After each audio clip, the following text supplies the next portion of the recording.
So we start with the basic stuff, how to get started, how to get into the program, and then take it from there to the more advanced topics.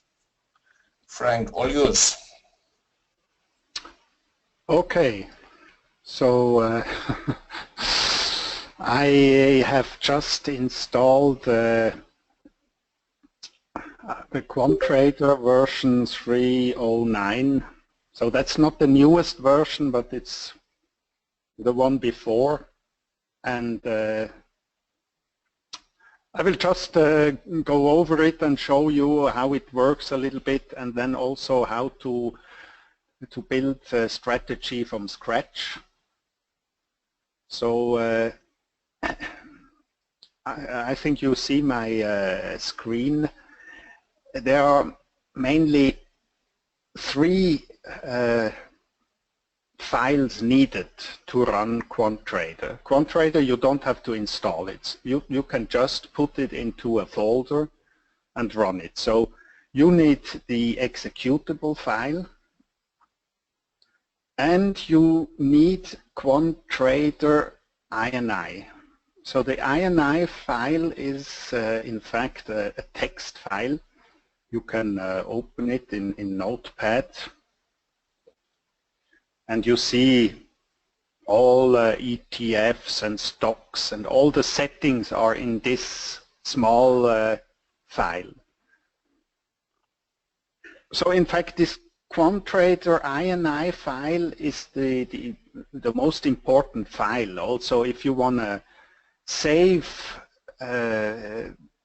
everything what you have done or so, just make a copy of this file, and then you have everything.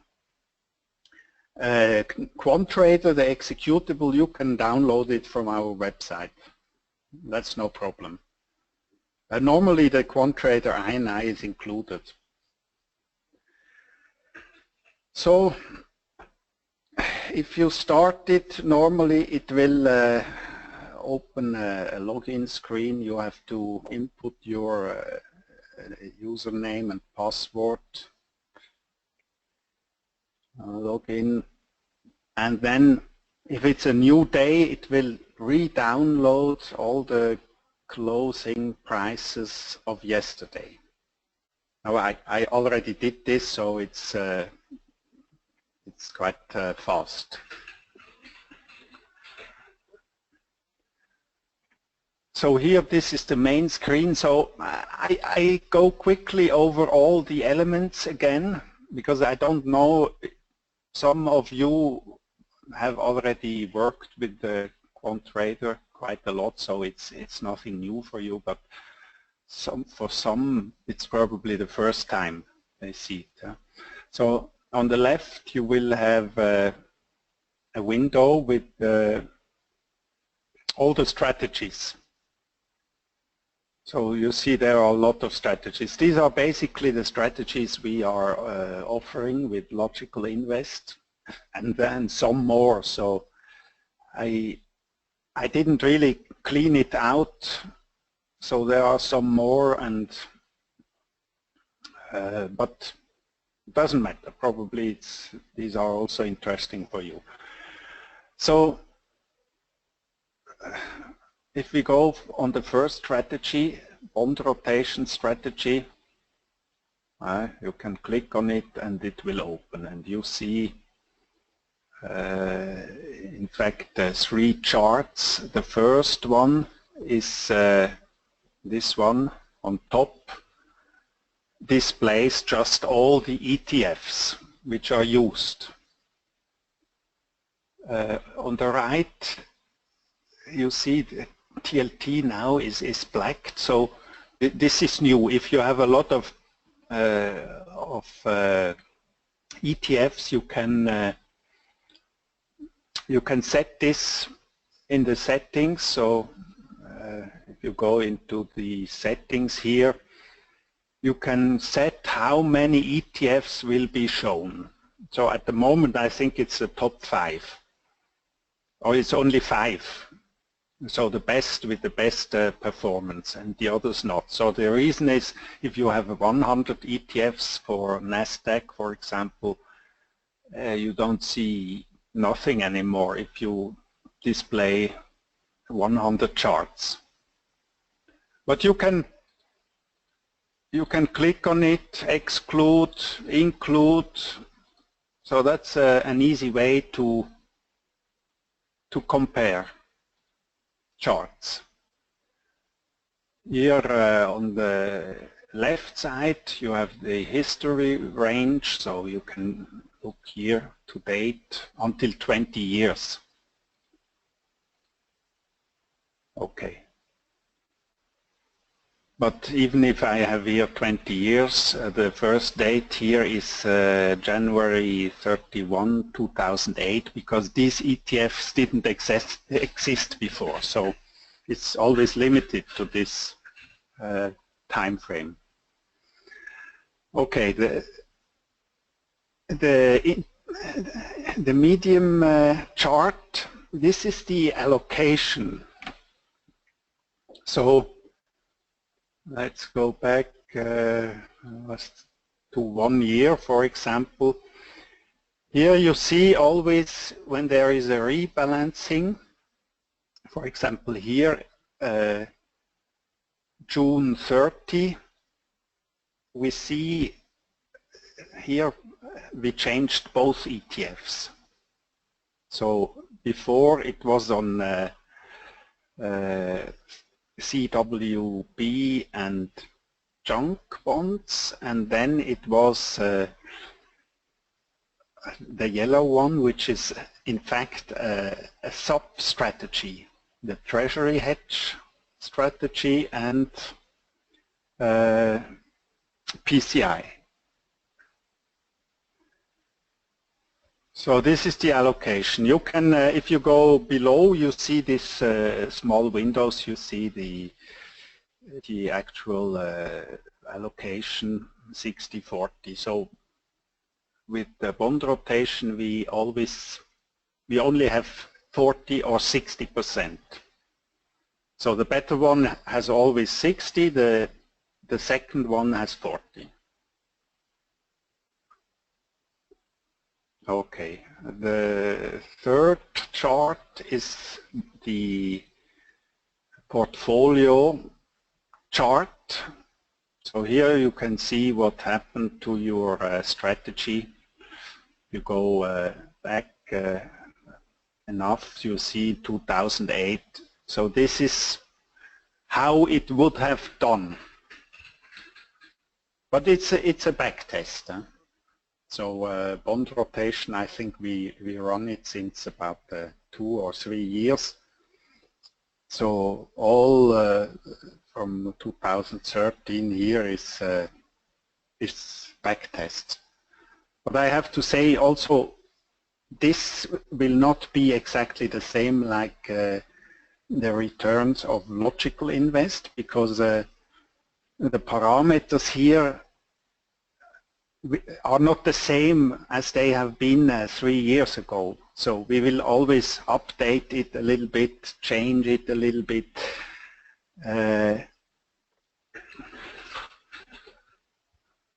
Yes, so somebody asked me where is the list of ETFs, the total list. You can click here on this button, symbols, and you see the ETFs which are included. So it may be ETF, so you have 3 ETFs, and here you have a strategy. So this is rather new.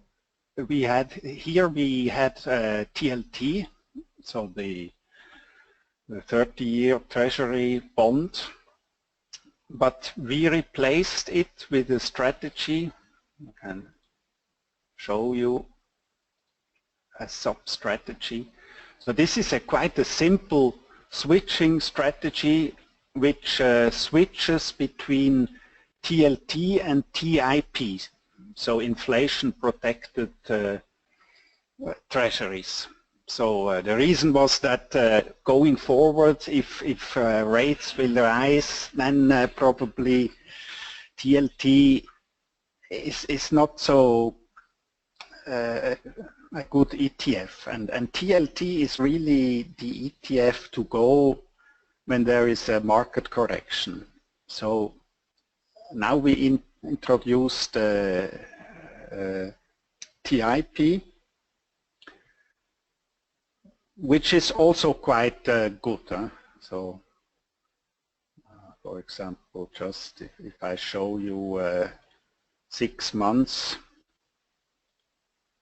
or 1 year, here you see a comparison of the portfolio compared with TLT. You see it's switching quite well. So it was switching here to TIP.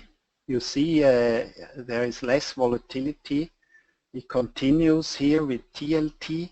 It switches back to TIP, and at the moment TIP is quite good.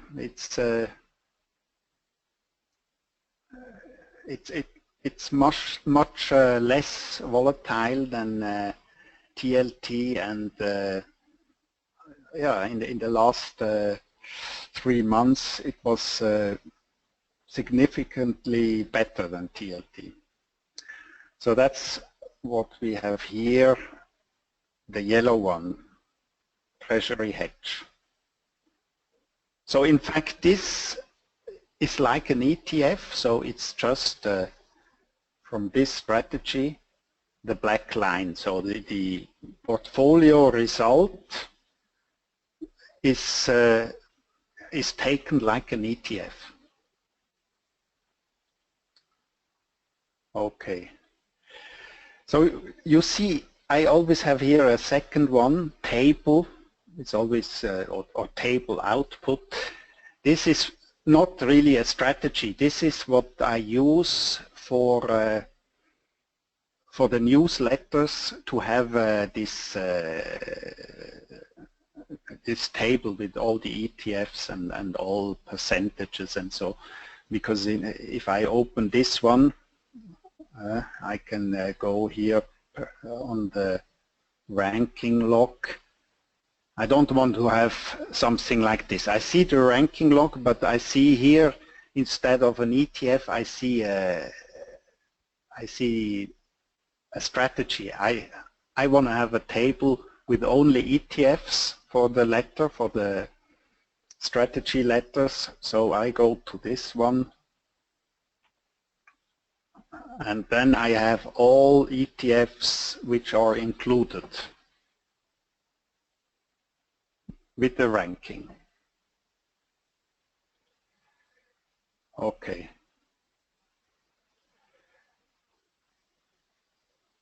So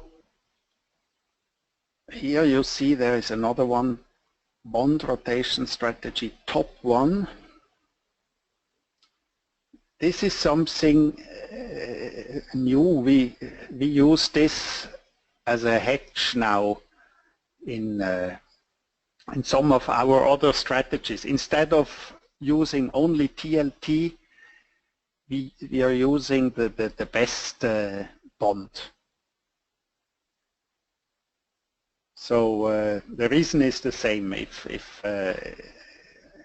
rates go up and TLT really underperforms, it's bad to have only TLT as a way to go if the market corrects. Okay. So here, for example, we have the gold strategy, global market rotation. If it's a strategy like global market rotation or sector rotation or NASDAQ 100, you will always see, for example, I go to NASDAQ 100, there is one strategy which is only equity. So this is only stocks, no bonds and nothing, no hedge. So we make a strategy and try to do this strategy as well as possible, but only with the stocks. The reason is some years ago I always mixed everything. I mixed stocks and bonds, treasury bonds, for example. Excuse me, somebody had a question. I didn't see it long enough. Can you display it again, this question? Yeah, Frank, it's what's the difference in the drawdown start and drawdown range below in the summary? Yeah, the difference is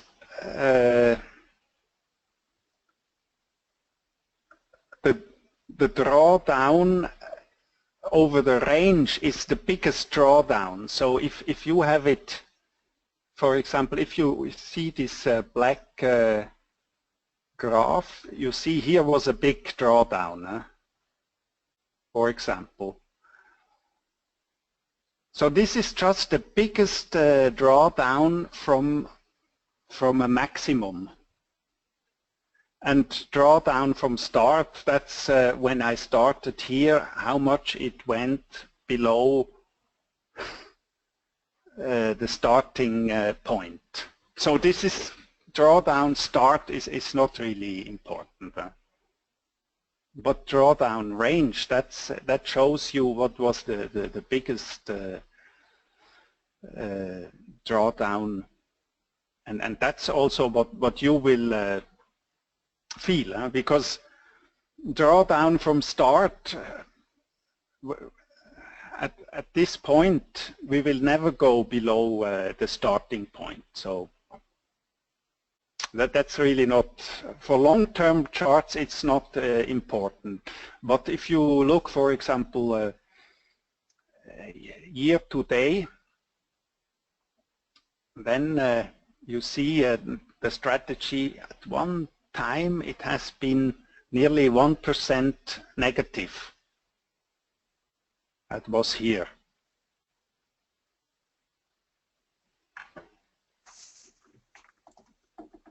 So here you can use it, but otherwise the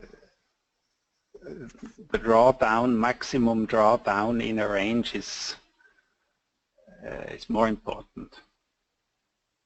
Oh, I didn't see this long enough, this question. Yeah, so basically what is commonly known as drawdown is the drawdown range, as we call it. Yeah. And yes, that's over the whole history which is displayed, Jeff. So yeah, if you display only 1 year, then this is shown. If you display 10 years, then the drawdown is shown over the 10 years history. Yes. So if I have 10 years, then normally the biggest drawdown was in 2008.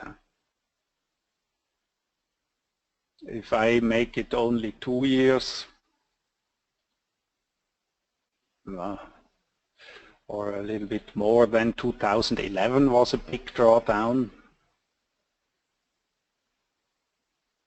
Yeah. It's just the biggest drawdowns. But that's an important number for a strategy. So because this is something you have to,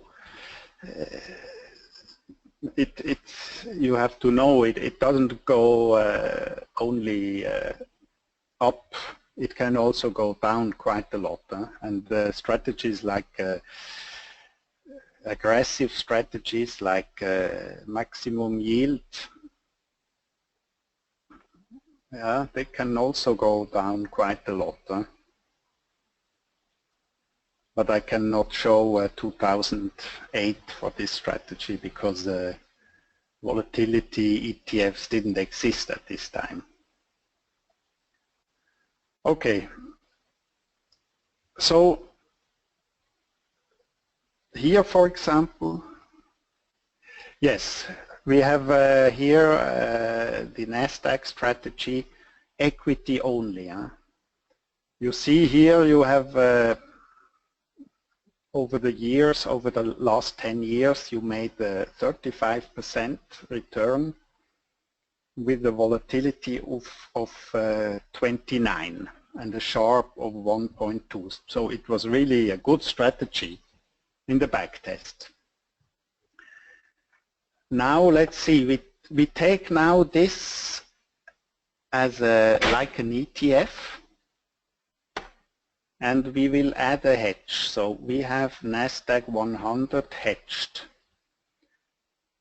So you see, this strategy is a strategy with only two ETFs. One ETF is TMF, the 3 times leveraged treasury, 30-year treasury bond, and the other ETF is in fact this Nasdaq equity strategy. So the red one is the strategy. And yeah, so this is the result. So you see volatility goes about 1/3 down. Return goes up. I have to say here, return also goes up because if we add 30% of a 3 times leveraged ETF, in fact, the resulting strategy is also leveraged. So this is like having 70% equity and 60% treasury. So it's 160% leveraged strategy at the end. So this is also why return is higher and so. But you see from volatility and Sharpe, you see that the last 10 years adding a treasury bond as a hedge was really a good, that was really doing well. And the reason now why I do this hedged strategy separately is that if I go back to the strategy here with the equity, you see here we have quite a long look back period. So we look back 164 days. That works well for Nasdaq because you have to see Nasdaq stocks normally are quite volatile. A lot of stocks go up 10% and then they drop 10%, they go up 10%. Yeah, they are extremely volatile. So what we want to find in these, among these 100 ETFs are companies which grow for years, like Tesla, Amazon, Google, Apple. So these are companies, for years they just outperformed other companies. So if I have a really short look back period with Nasdaq, then even a good stock like Tesla or so, every second month or so I would sell it and then buy it again and sell it again. Having a longer look back period, yeah, I just keep it longer, even if there is a small correction in between. Yes, this has been optimized. 164 days. I will show later how optimizing works, but in general what we have seen with these stocks, longer periods are better. Now with I could mix TMF, the treasury, to these stocks, but then the problem is for my treasury I would also have this 164 days look back period, and this is a long period. So even treasuries have been good until half a year ago, more or less, So with 164 days, they would be still really good. So with treasuries, we want to have shorter look-back periods. So here, if I compose it like this, I take only 30 days because if there is a market correction, I want to have my my treasury go quickly to 30% or even more. I don't. Corrections normally are very fast, so after 1-2 months you can be 25% down. And if your treasury reacts after 3 months, it's for nothing. So this is why since some time I separate these strategies. I make a stock strategy and I'm trying to hedge it. Oh, I couldn't read it. It displays not long enough. Peter, can you display it a little bit longer?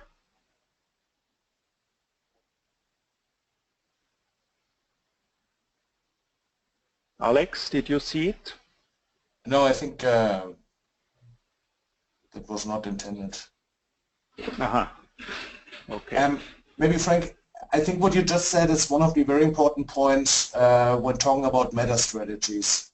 So that when starting to mix strategies, there must be a, let's say, fundamental reasons why the strategies you're considering, they fit together. And that it's exactly building layers of fundamentally fitting blocks, yeah. So to create a pure equity stream like you showed with Nasdaq, which needs a certain look-back period to harmonize, and then at the second layer you add a hedge with a shorter look-back period so that the hedging mechanism basically works. I think this is true for everything. So exactly, because it would be much simpler just to use to mix all major ETFs together, everything with bonds and so, and just take the top 10 or so. But this doesn't work because they have very different characteristics, and you cannot do a ranking with the same parameters for everything, for stocks, for bonds, that's so different. You really have to separate these things and make groups of more or less similar ETFs. Okay. So here also I have the table view. If you go to the ranking log, you will see, it takes some time to open. You will see all the, from every month you see the ranking. And you can also save these tables, so if you want to export it to Excel or so, you can save it here. By the way, here performance log is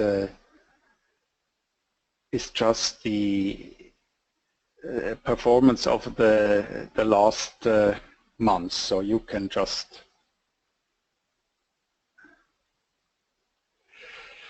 so Richard asked me if I group ETFs only by look-back period. I wouldn't say this. I think you have to group ETFs by kind of ETF. So single stocks, for example, fit well together, like Nasdaq 100. These are all single companies, and that fits together. But a single company has a high volatility. So, for example, already a single company doesn't fit well together with market ETF. So volatility should be more or less the same. It's very difficult to compare something which has a volatility of 5 with something like Nvidia or so, which has a volatility of probably 30.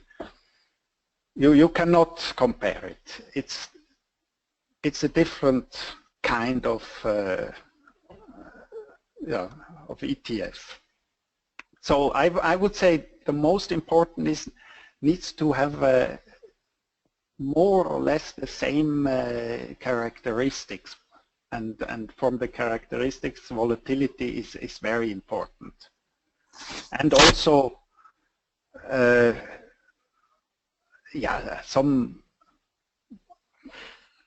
for some things, for stocks or so, you want to have probably a little bit longer lookup periods, but for the hedge, normally it should be fast. And that's just because if you look, a market correction is always much faster. It goes much faster down than up. So if the market is going up, it goes up for years. And every month it goes probably up 1%, 2%. If there is really a correction, market correction, it can go down 10% or 15%. So that's the difference. So this is why it's good to separate these things. Okay. Frank, could you go back to the Nasdaq leveraged? Hedge. Okay. Maybe also to explain one question which we received several times. A lot of folks are used working with the portfolio builder online or offline. Yeah. And then the question comes, what's the difference between the online portfolio builder and QUANTtrader? And the very fundamental difference is that in the online portfolio builder, we are doing this kind of Markowitz style fixed allocations. So we're basically saying we are looking at the revenue streams of the individual strategies, and then based on a certain look-back period, we look what would be theoretically the best fixed allocation between them. So 20% one strategy, 30% another strategy, and 50% the third strategy. But these allocations are fixed. While in QUANTtrader, the basic approach is more free flow. Let the revenue streams flow, and we pick dynamically within the look-back periods the best, the first one or the top one, top two, or top three.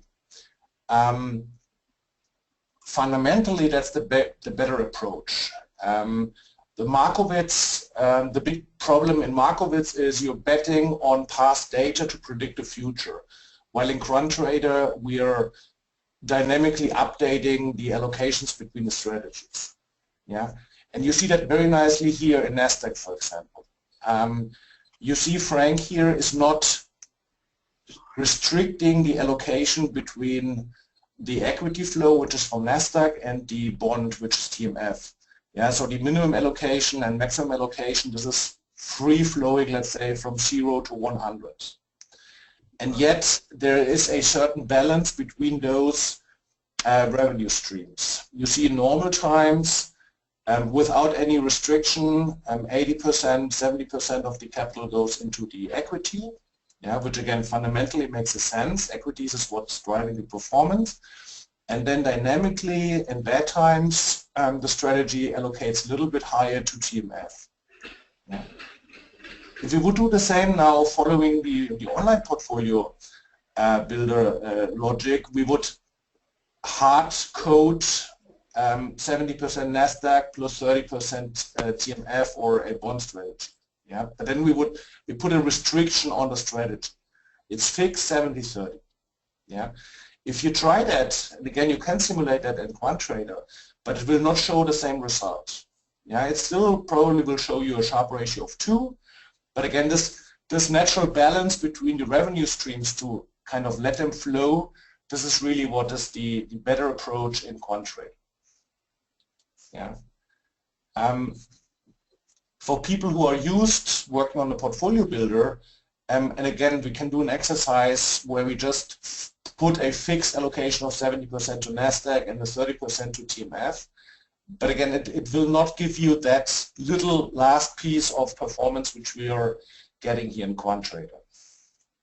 Yeah, and again, but again, it's predicting the future from past results, and it's not acknowledging that markets change sometimes, that certain strategies tend to perform better in certain environments, and that's something which QUANTtrader just does much nicer. Yeah. Markowitz has the benefit that it's just easier. Yeah, you stick to your 70-30 or 50-30-20 and then just let it run. That's good. It's better than just relying on one strategy, but it's not giving you the last percentage we are trying to squeeze out here. I'm not sure if that's understandable. Yeah. Okay, so I think if we still have some time, I would just for the rest also of the parameters just show how to do a new strategy from scratch, if this is okay for you.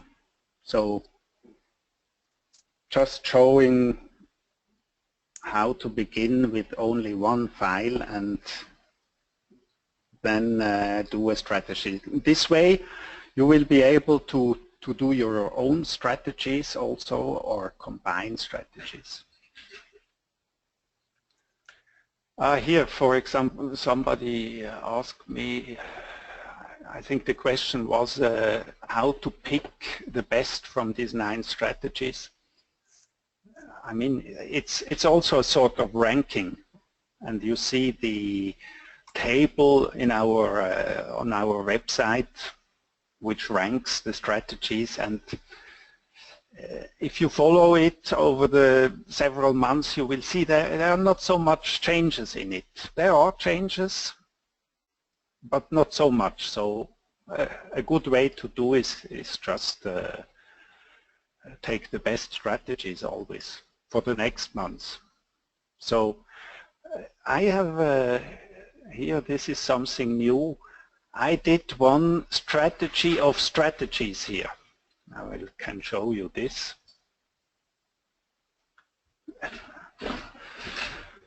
So to do this strategy, you see it here, I took all our strategies here. So these are the 9 strategies, and there is also SPY, the S&P 500, but this is not really used in the strategy, it's only used as a comparison. So here I made a strategy, also quite a long look-back period, 126 days, serial ranking. It takes the top 6 strategies and makes a maximum allocation 30% per strategy. And here volatility attenuator, that tells you, but I will show it later, if you rather want to have strategies which are aggressive or some with low volatility. So here, this is the result. This month, for example, you see at the moment it would be 30% bond rotation, global market rotation 20%, 20% NASDAQ, universal strategy 30%. So it's possible to do something like this, but the result is not much different of just a combination of the top strategies. Again, this question, can you show it again? Alex, did you see it? Yeah, so strategy is if you have this kind of strategies, whether you still would rebalance maximum yield mid-month. Yes. So even if all other strategies are rebalanced monthly, the maximum yield you should still rebalance it every 2 weeks. Yes, because in fact, when I do this strategy, I just include the maximum yield as it is. So and this is rebalanced every 2 weeks. So I would also have to do this. Okay. So now I will close this and I will make a new strategy from scratch. So let me see, I close this.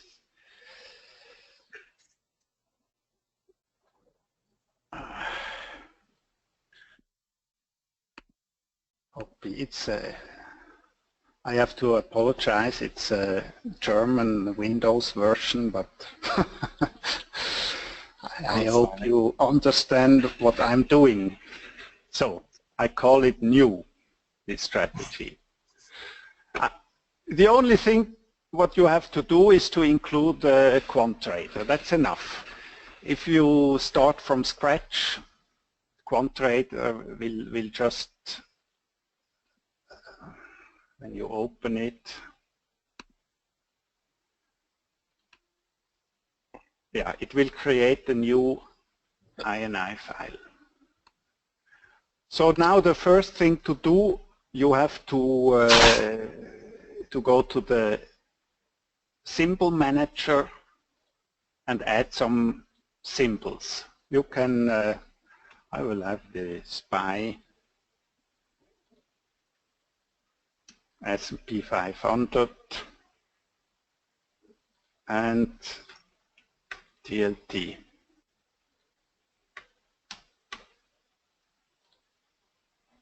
Okay. I already have 2 ETFs. Now I can go to the portfolio manager and I say new strategy, make universal investment strategy. I add the 2 ETFs here. Graphs, it's very simple to just use the default setting. Benchmark, I will have the S&P 500 as a benchmark. Here, this is something you can change it later on.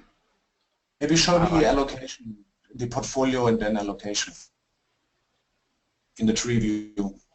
Yeah, and and somebody asked about mass upload of ETFs. I will show this also, because I will not make a I did now a strategy, UIS, very simple strategy. Okay. So 10 years. Here I have to say what type of algorithm is behind the optimization. So we have in fact serial ranking and oh, I forgot the name, but what is it? DR? Directional? No. So serial ranking is just a ranking table. You just take the top. And DR is something different. You always rank against the last ETF in your list of ETFs. So this is a different thing. for example, if you want to hedge something with TLT and TLT is at the end of your list, then with DR every ETF will be ranked against TLT, and that's important because of the cross correlation of these two ETFs. So putting the two together normally is better than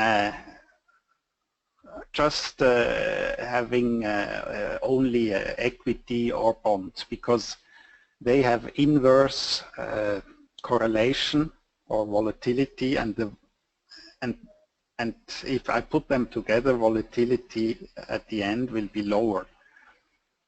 So that's DR.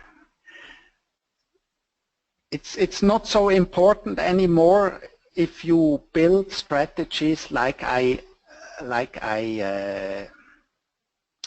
explained it before, if you do it in two steps. So if you make first an equity strategy and then add the treasury or the hedge, then you don't really need it, because in your second strategy you automatically have equity against treasury. But if you mix everything together and you want to have one ETF which is always in this strategy, you have to use this DR. For example, an example is also the gold strategy. So if for example I want to make a gold strategy against certain currencies, so if I would just rank it, it could be that the top 2 or top 3 are 3 currencies. I don't want to have this. I always want to have gold included, even if it can be that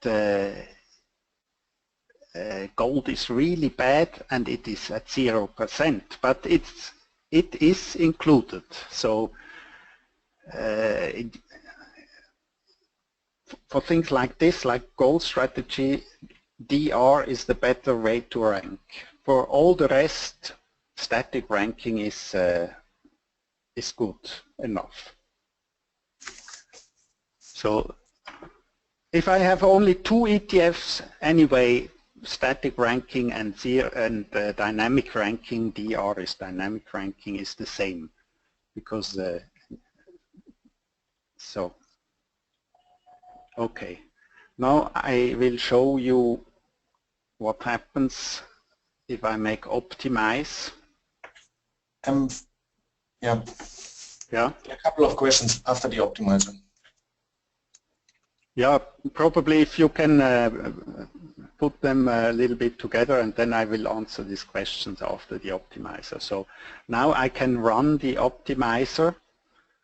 I have a look back periods from 6 to 200 days and the step 2 days and the volatility attenuator 0 to 10. I run it. So with 2 ETFs it's quite fast. And it will now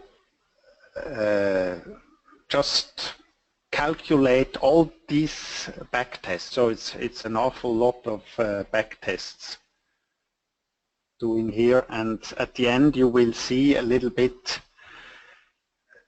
which are the good parameters. So the look back period, the step is just, it begins with 6 days look back period and then 8 days if this is on 2, so this is the step.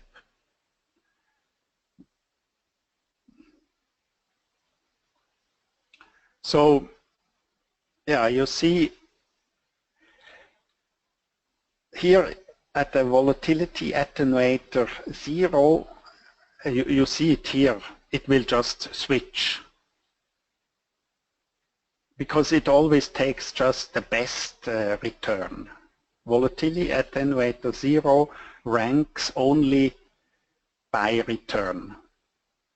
If I put this to 1, then it will rank by sharp, by normal sharp. If I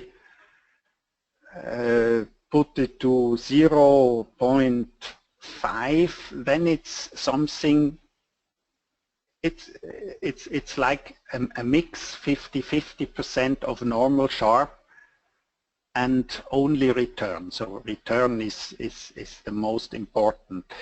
If I put this to 10, then it's really volatility which is important.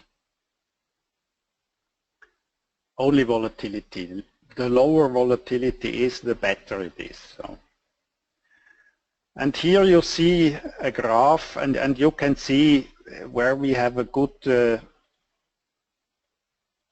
you can click on it, apply, and it will take these values here in, and you see these are good values. For example, here it's quite you see there are not much differences. Here you see some field is white, then it's black, then it's white. So this means this is not stable here. Yes, the optimization is done over this history range, the 10 years. And here, what you see, it's quite stable. If I take 110 days or something, it just works well. Everything works well. But if you are here, you see, for example, here I have quite a good result, 14. If I go only a day, look back period, 2 days more, it's already much worse. So this is not stable. You should not make a strategy where you take just like here, the white, that's really good. But yeah, it changes too much. It must be something which is like here in the center, that's good. So this is a simple strategy which just works well, or worked well during the last 20 years. And yeah, I don't know, that's the question with TLT, but I think it will also work well in the future, at least the new strategy with the inflation protected treasuries. Okay. Frank, maybe can you open the optimizer window again? Because yeah, I think that's good. So when optimizing, there are a couple of points to keep in mind. So the only thing we're optimizing, and this is really a brute force optimization, is for the look-back period and this very ominous volatility attenuator. Yeah. So all other parameters, they are not optimized, which means, for example, if you set a minimum allocation, maximum allocation, this is not optimized in the in that brute force. So it might be that you, for example, have to first see if you really have to restrict the minimum maximum allocation, or which ranking algorithm performs better before you do the optimization. Yeah. And then the look-back period, I think this is quite easy to understand. It's just how many days the strategy looks back for finding the best ranking of returns. The volatility attenuator we described a little bit in the help file. This is this modified Sharpe ratio, how Frank calls it. Sharpe ratio normally is return divided by volatility. And our modified formula is just adding an exponential factor to the volatility. So basically we're saying how sensitive the ranking algorithm should be to the volatility part of the formula. And this is what Frank just explained. If the exponential factor for the volatility is one is just taking the normal Sharpe ratio, return divided by 1 volatility. If volatility attenuator is 0, yeah, then volatility times 0 obviously stays 0, gets 1. So you're not considering the volatility part of it. That's only pure pure return based, performance based. That's standard momentum. And if you increase the volatility attenuator above 1, then you're basically increasing the sensitivity of the ranking algorithm to give it more weight on the volatility. Yeah, which means the more volatile the ETF is, the less probability it will have to get a good ranking in the algorithm. Yeah, and I mean the interesting thing is that if I put this to 0, so I'm ranking by return. Most strategies, it really doesn't work well. And in fact, ranking by return, this is nearly everybody just does this. They look at the stocks and ETFs and bonds, and they are buying the ETFs and bonds with the best return. And it's interesting, it's quite simple, but you can test it. It doesn't work well. So what normal people do doesn't work well. It's not good because you always buy something which has a sort of internal leverage, or which is too dangerous, and it went up. Yeah, it had a good performance, but next month it goes down. So it's really important to take into account the volatility or the risk of an ETF. If you don't do this, then you just have bad results. And maybe another point to add, in the optimizer window, Frank, if you open it again, yeah, and run it, the heat map you see below, yeah, so this is a little bit the art. It's more art than science, let's say. This is a very visual optimization. So you see in the vertical scale is basically the volatility attenuator going from 0 to 10, and then on the horizontal scale it's the look back period from 10 to 190 in this case. So here this backtesting and optimizing, you can do a lot of very scientific stuff like Monte Carlo and other things, but at the end what you're looking for is, hey, what is a range of parameters which gives me a high probability that effect also will persist in the future. And that's what Frank just explained. You're looking for areas of broader parameter ranges which are relatively stable, and this is what we're doing here visually. Yeah. The black, or the 50 shades of gray as we call them, this is basically the darker the lower the Sharpe is, and the lighter the higher the Sharpe is. Yeah. So you will always look for areas which are consistently light or white over a broader range. Yeah.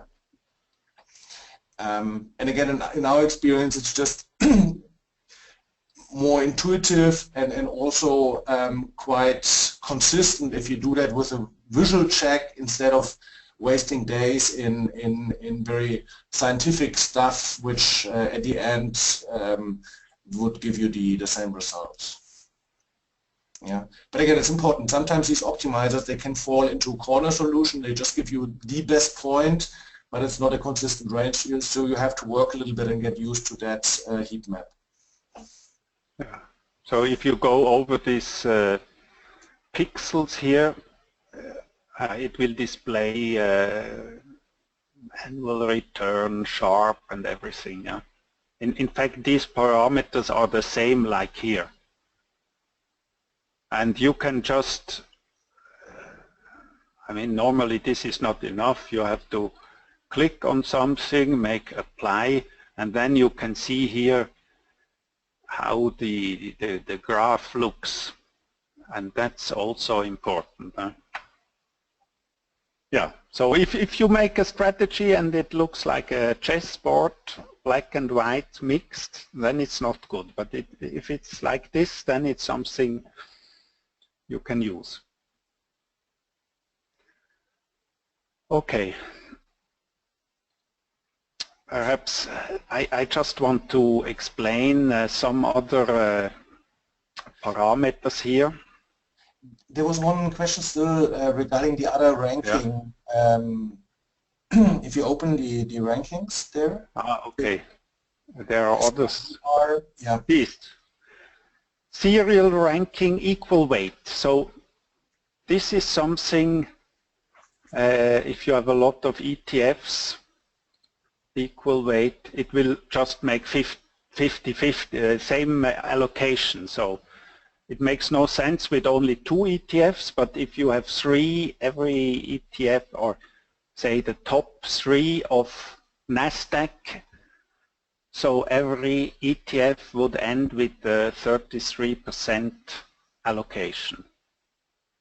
So we do this with NASDAQ. So for example, if you take the top 4 or 5 NASDAQ stocks, it makes no sense to take a little more of one stock and less of the other. We just take exactly the same amount of each ETF. This is the same for dynamic ranking. Yeah, and this is a serial ranking with risk parity. So this is also something which is interesting. If you have, for example, you are ranking NASDAQ stocks, and it will take the top 2, and one of these ETFs has a volatility of 30 and the other of 15.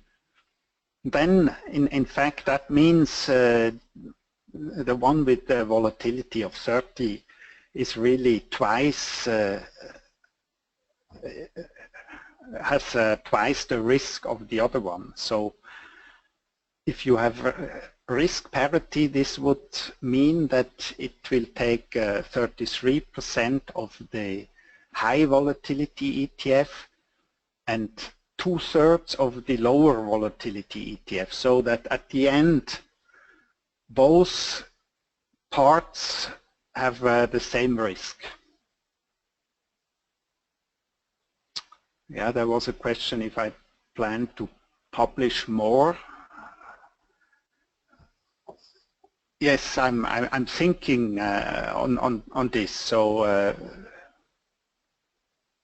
probably I will probably make some articles in Seeking Alpha and on our website on how to do all these rankings and all these different strategies. So okay, so here we have a normal serial ranking. Here, this is also something interesting, volatility limiter. So you see here this strategy has a 9 volatility, and if, for example, you say, oh, 9, that's much too risky for me, I only want to have 5, then you put 5 here, and you see in 2008, for example, it just added cash so that the whole investment has a volatility of not more than 5%. So this is quite interesting to, it's scaling your investment by market risk.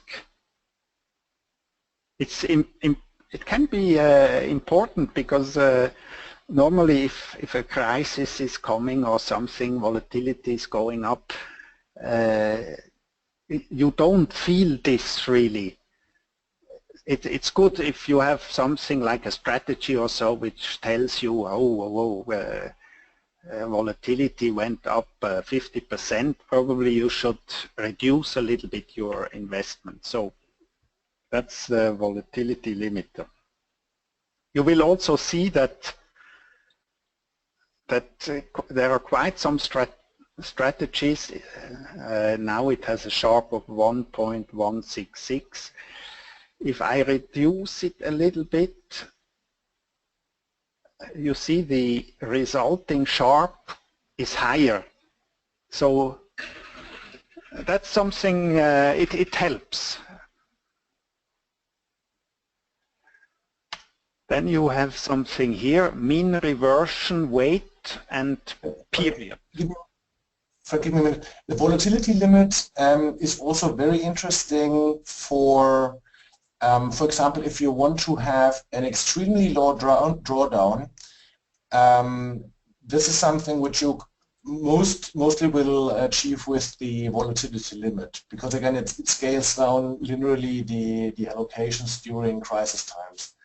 And then there might be also some people who actually want to have a very low volatility strategy with low drawdown, but then use leverage again to increase it. Yeah, this is what institutional money managers are doing. They're looking for very low volatility strategies, but then actually they scale them up again. Yeah, and this is the same effect you can basically achieve with the volatility limit. Yeah, and I just had with one of our investors a discussion regarding that. So they look for a drawdown not more than 6 to 10%, and then leverage their strategy with a factor of 3. Yeah. Mm-hmm. Exactly. Mean reversion, this is something, say, for example, if you have 1 month, let's see, the last month, it's difficult to say, but say you have 2 ETFs. Now they're quite different, but one ETF, both ETFs made a return of 2% over the look-back period. One ETF went down, was at 3%, but went down to 2% during the last 5 days, and the other ETF was at 1% and went up 1% during the last 5 days. So now mean reversion, with mean reversion you can say which one would I buy. So probably the one which went up a lot during the last 2-3 days, I probably wouldn't buy this one, because normally if there is a spike, then there is some mean reversion, so it will go back to the mean. So probably it's probably better to have the other one, which was a little bit better for nearly the whole month, but the last days it went down a little bit. I rather buy this one, because it will probably go up at least 0.5% in the next 2 or 3 days. So you can say I give it a weight of -100%.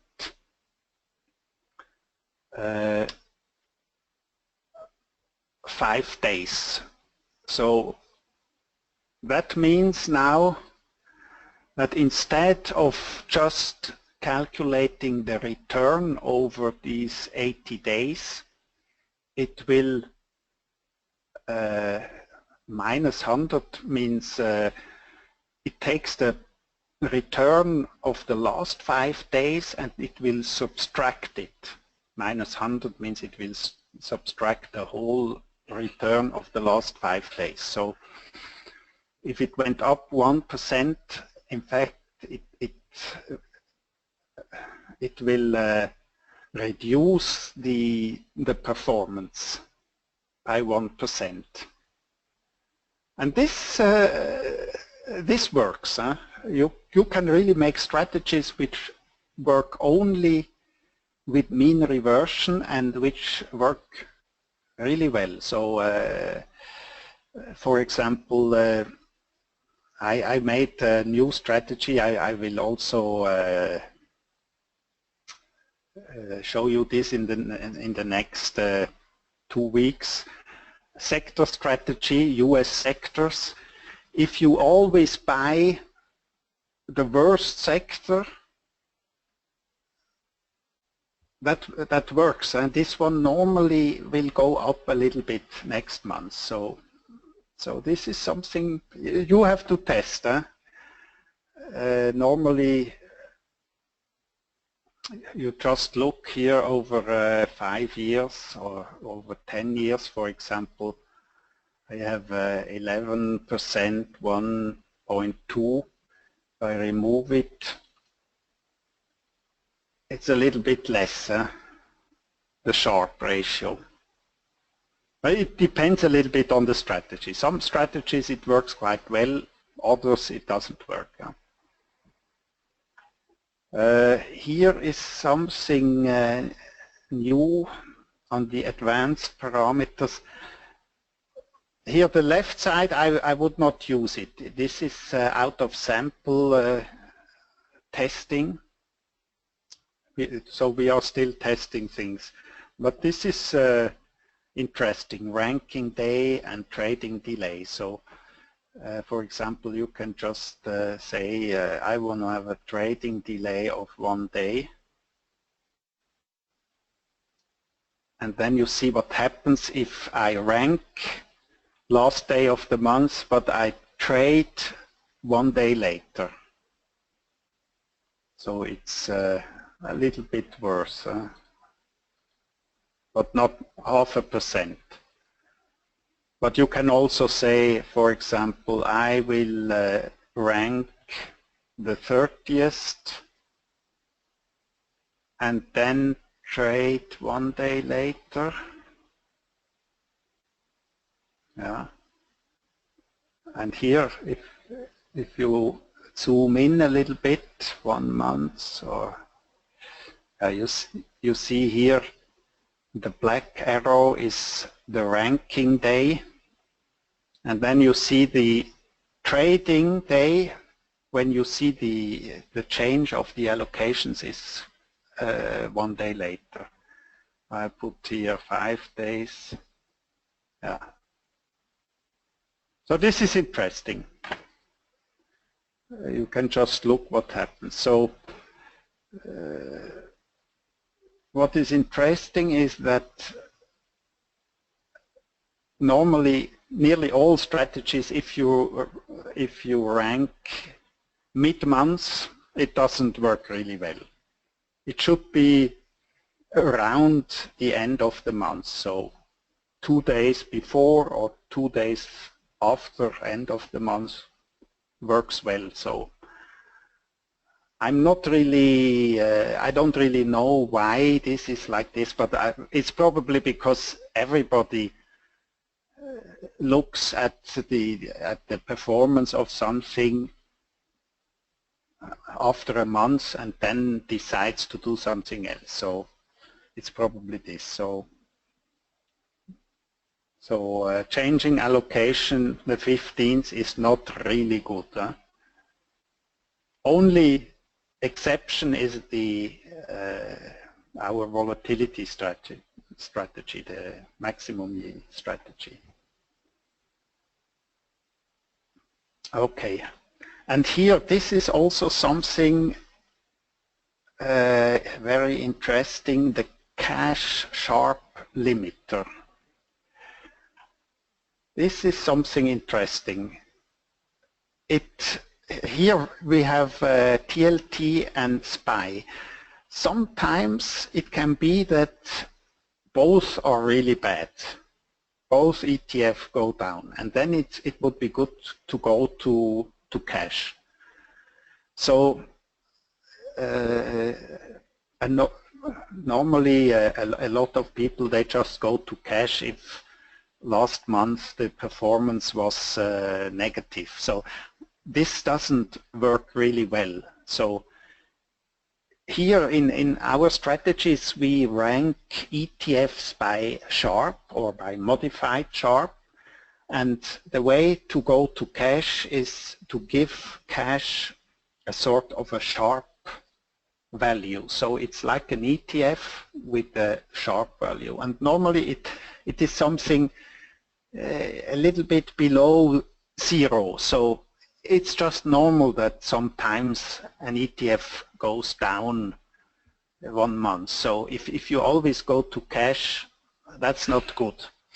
So here, so normally you have your ranking log, you have this Sharpe, modified Sharpe here, and you see one has 1 and TLT has 0.8. So let's say I make a limit of 0.8.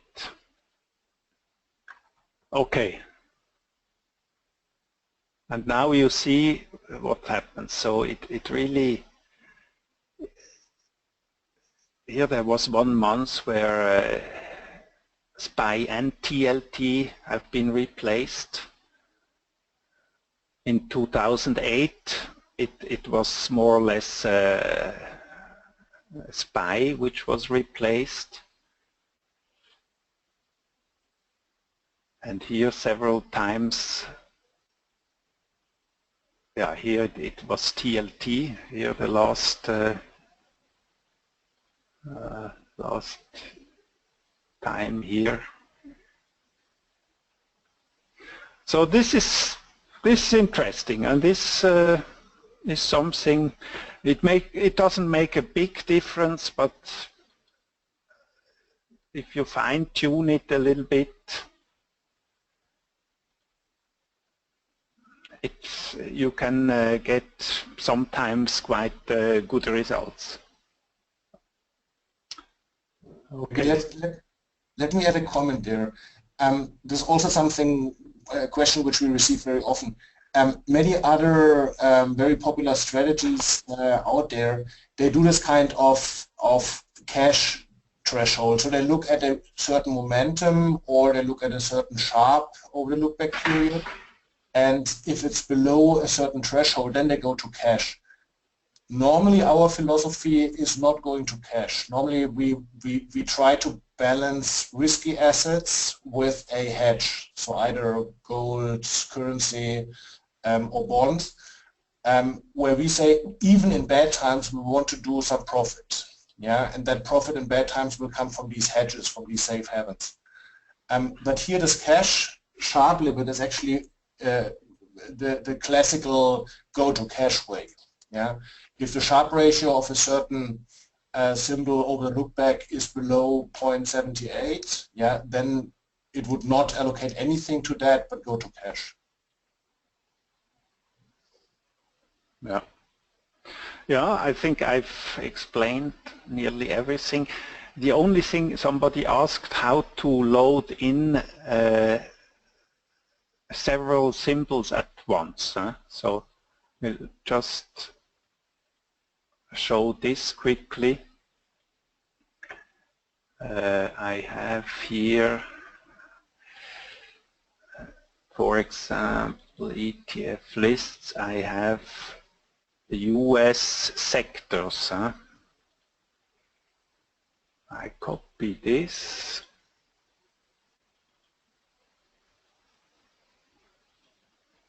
Okay, so US sectors is just a Excel file, comma separated. It must be a text file, so comma separated. Here are the spider sector ETFs, 9 ETFs.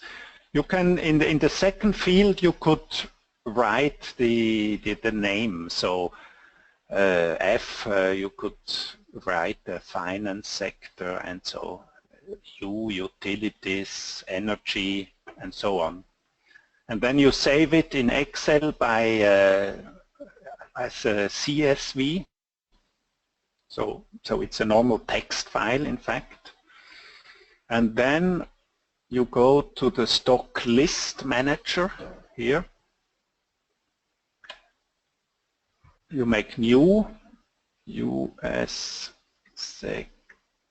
sectors, import.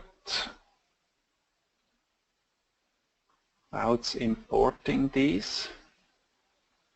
Okay, here we have them. Save. Quit. You also see in this folder now it has already all these symbols, the new symbols. Huh? You go back to the portfolio manager. I'll say US strategy. Default. Now you have this stock list here. You can add just a list like this. And I will add TLT as a hedge. So that's it. And SPY just as a reference.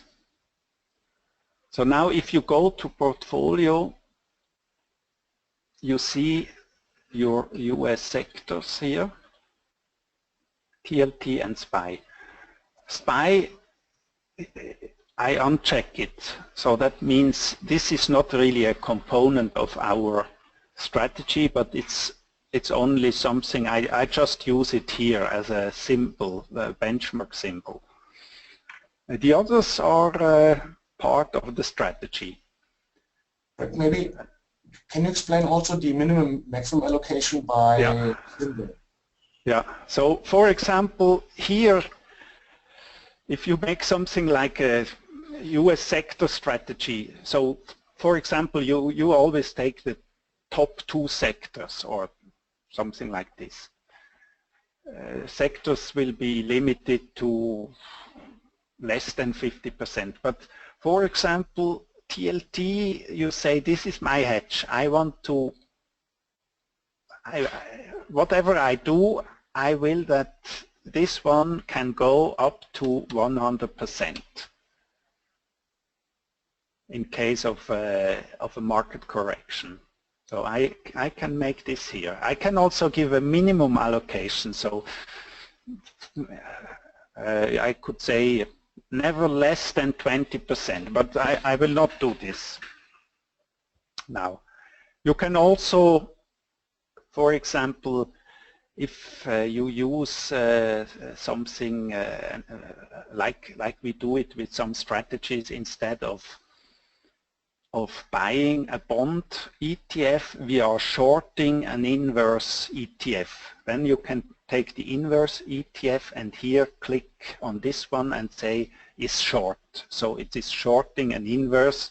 So it's like a normal ETF again. So there are quite some parameters. And these, if you make maximum allocation 100 here, it will override these settings. These settings are for all the ETFs. But if I have 100 here, even if I am here on 50 maximum per ETF, this one can go to 100. Okay. With these parameters, you can also do the classical portfolio builder strategies. If you choose 3 strategies as input, then you can set a certain minimum and maximum allocation as a fixed weight for that strategies. Exactly. And then you can simulate that. So I save it, quit, go to the trader window. I have a sector strategy here. So now this is not optimized. I will for example, I make a serial ranking equal weight of the top, say the top 2 or top 3.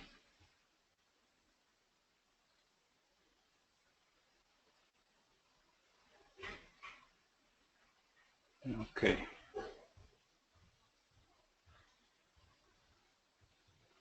No, equal weight, it will not, I have to do it like this. So you see the green one is TLT. So you see here, for example, 2008 it went to 90%, which is quite good. And the rest of the ETFs, let's say if I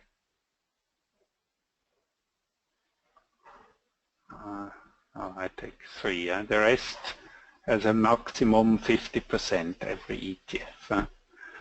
So yeah, that's a strategy. Only thing to do is probably to optimize it. So I will make it a little bit quicker. Go 10-day steps up to 5.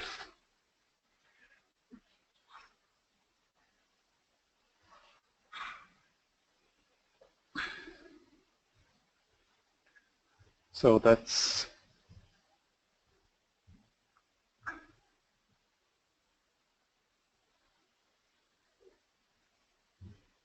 okay.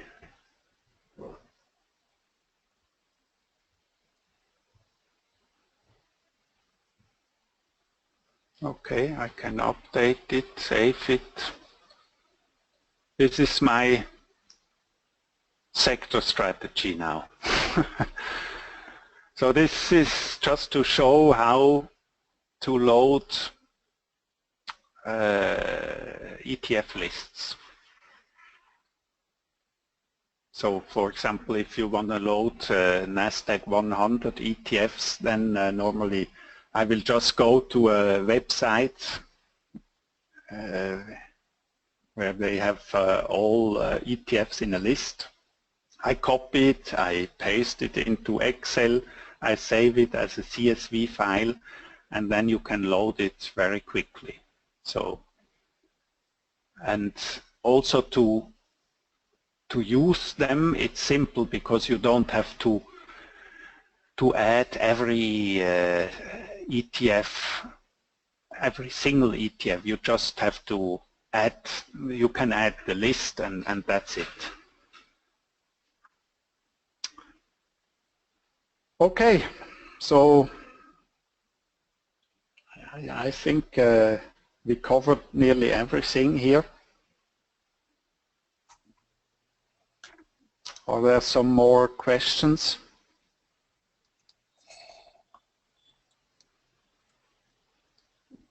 So if not, you can always just email me and ask, or try to call me by Skype.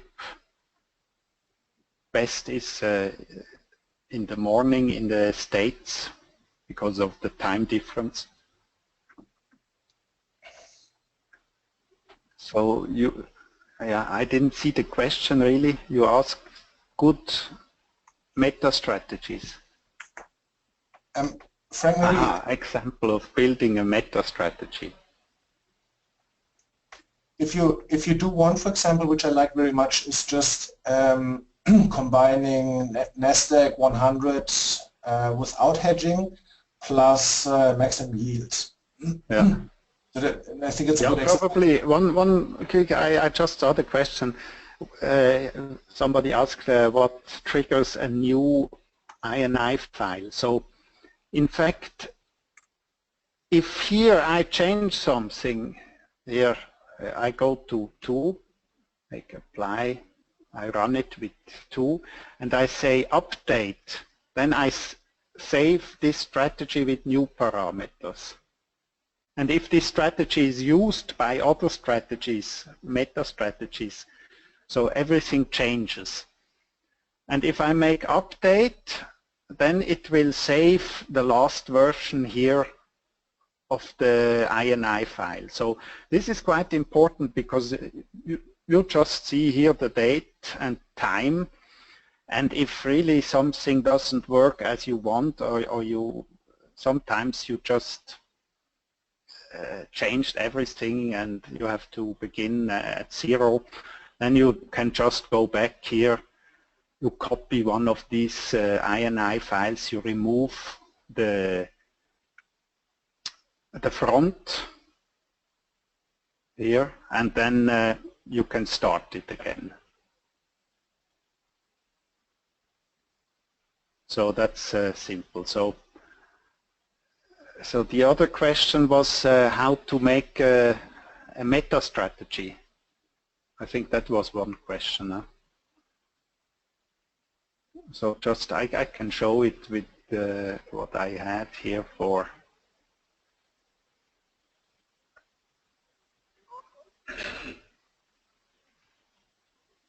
Here, this is. These are our strategies.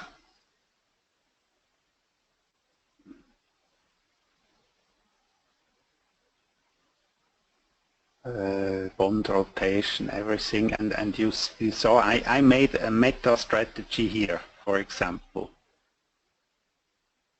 And in fact, it's quite it's the same like doing a single strategy. It's just combining. If you go here into the portfolio manager, you make a new strategy, test. Yeah, you have here all the strategies.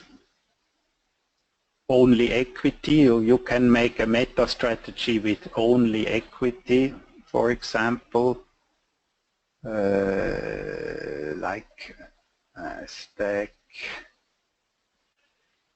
for example, Euro Stock 600 strategy, and then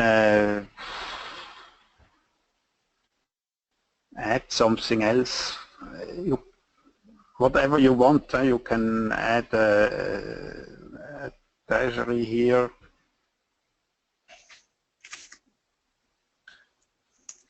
And this is how you build a strategy. It's just instead of using single ETFs, you take strategies.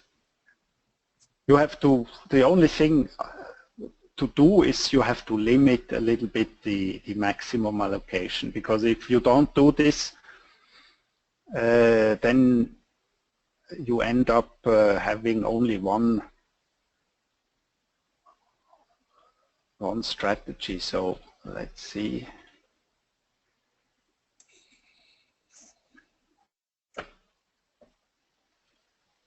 Where is my, here, test. This is my strategy. So top 2, probably, yeah, you probably have then to, if I have top 2, a good way to limit this is to say the better one takes 60%, the other one 40%. This is how you do a meta strategy. So for example, that was one earlier question. If you want to pick always the best top 2 of our strategies, then you would add all strategies into a meta strategy, and then say use the top 2 ETFs and make your look back 20 days, yeah, which is basically 1 month. And then it would always pick the top performers of all our strategies and allocate there.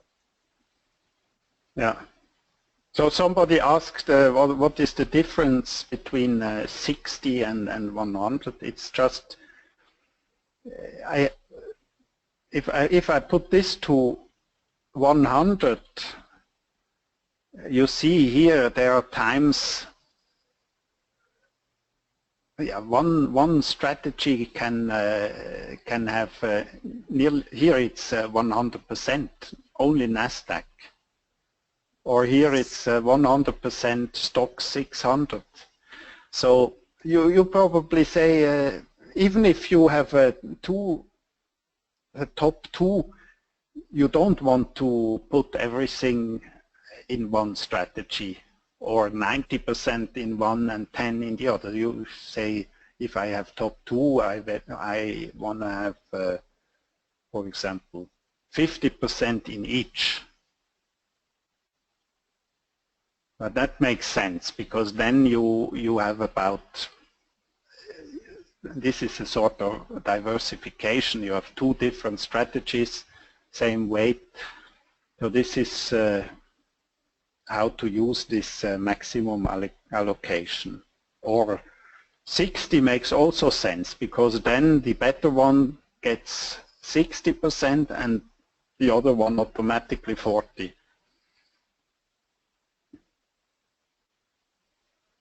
Maybe Frank, compare this now if you use SRE. Yeah, SRE always makes 50-50. Yeah. Equal weight. And if I make SR risk parity, then this is interesting, because if you it shows you which strategy has more risk or more volatility.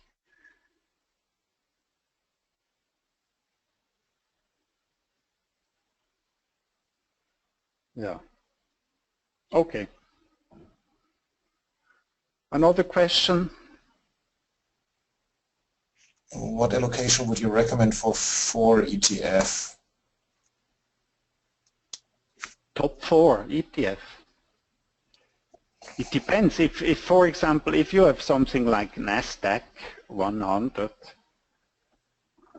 then I would just use equal weight.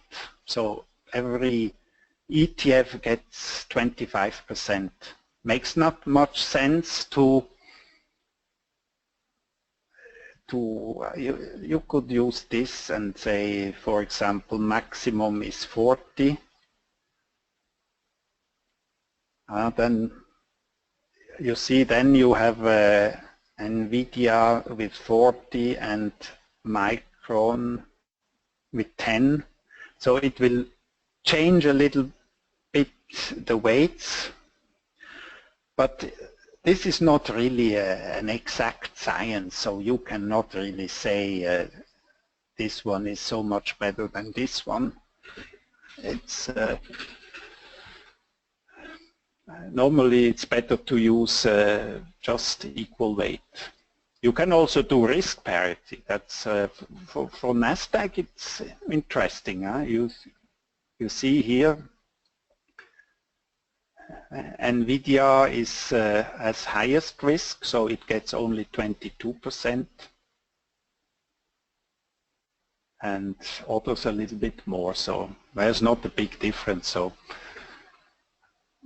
I think equal weight is best here. Okay. Another question?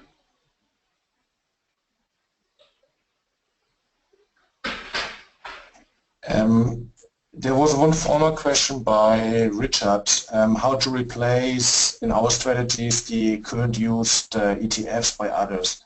And I think the background is that many people use Fidelity funds, for example, or Vanguard. So they instead of using our ETF, they want to replace them by Fidelity funds, for example. So maybe we can do an example with the GMR, just to show how it works. Yeah. How to load an equivalent Fidelity fund. Yeah, so normally that's quite simple. You can go, you can just close this. You go to the symbol manager. You make new symbol. You include your ETF, and I would say a way to find out is let's see. I use always stock charts. That's quite simple. If you have two ETFs and you want to see if it's really the same, you just say this is TLT and the other is TLH, for example, and then you check the charts. And if it's like this, then you see it's not the same ETF. So that's always the first thing to do, to see if they really do the same, the charts. And if they just are the same, then you go to the symbol manager, you make a new symbol, you save the new ETF, then you go to the portfolio manager, you go to global market rotation strategy, you search for your new ETF, whatever it is, you make add, and you delete the other one. But you can also just leave both and then just deselect the one we had and select yours, and then you should have the same results. So that's quite simple. Huh? And somebody asked also, I just saw this with mutual funds, and that's the same. Huh? If you have a mutual fund, just look for the Yahoo symbol, and then you can just add it to the database and use it. It's the same. But anyway, I would say if you replace, for example, TLT with something else which is really exactly the same, you can just also leave it as it is. So you just replace it. It will not make really a difference. Probably the management fee is a little bit less, and over 10 years you will have a 1 or 2% difference, but yeah, it normally makes not much difference.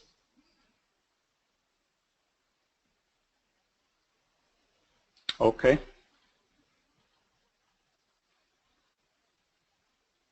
Another question?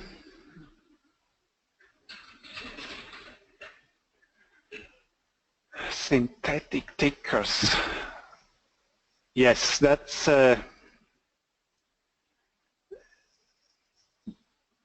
yeah, you can do this synthetic tickers. So because if you open these ETF files, these are just normal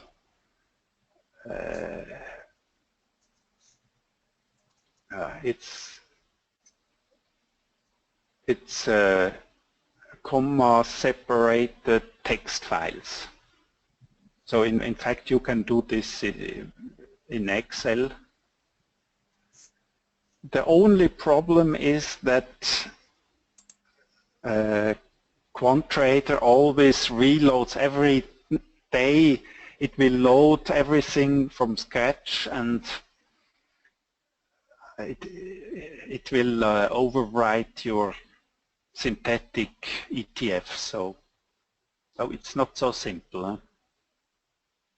So this makes sense, for example, with the volatility ETFs. So if you want to test with ZIV or XIV or VXX, these have relatively short inception dates. And there I published in the forum a link where you can download exactly that format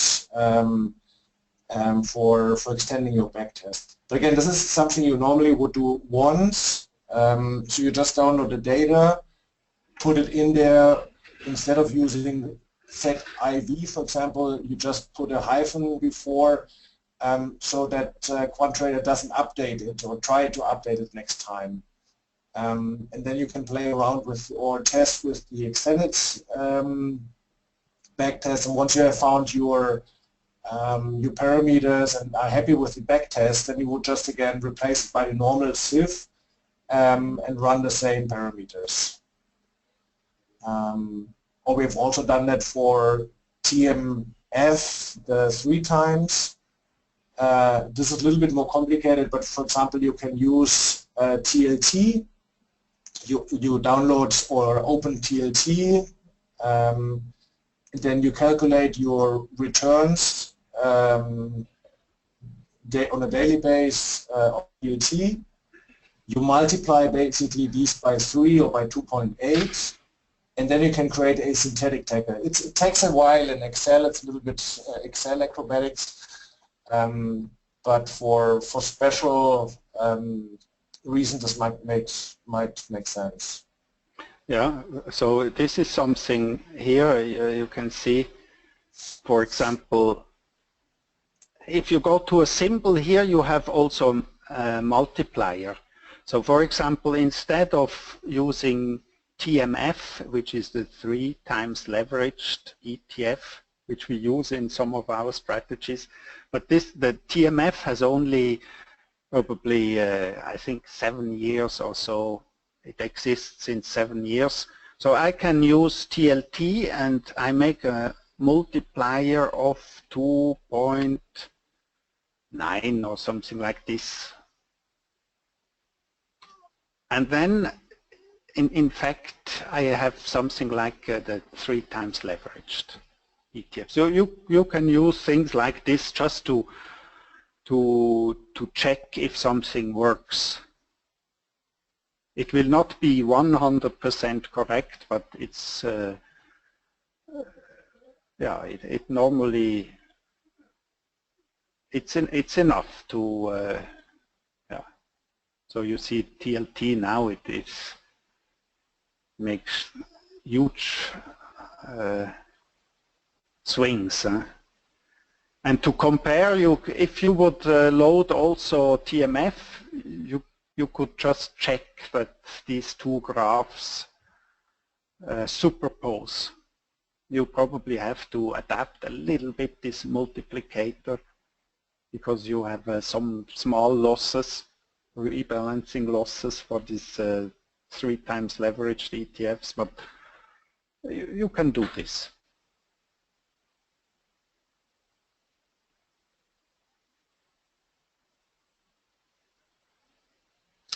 I think here another thing what I can show here is the volatility multiplier. This is also something interesting because, for example, if you have ETFs, companies or so, and you have a TLT as a hedge, then in fact the volatility of TLT is not really a bad volatility, it's a sort of a good volatility because it's going normally into the other direction than other ETFs. So you can use this multiplier to tweak this a little bit to say divide the volatility of TLT by 2, so it gets automatically a higher Sharpe and is more included in strategies.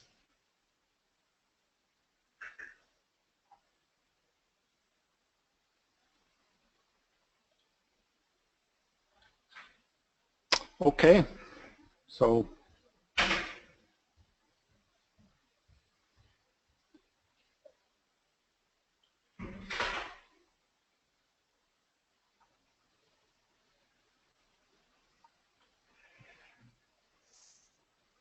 yeah, other questions? I think we have it more or less. Huh? So if you have more questions, don't hesitate to email me. Huh?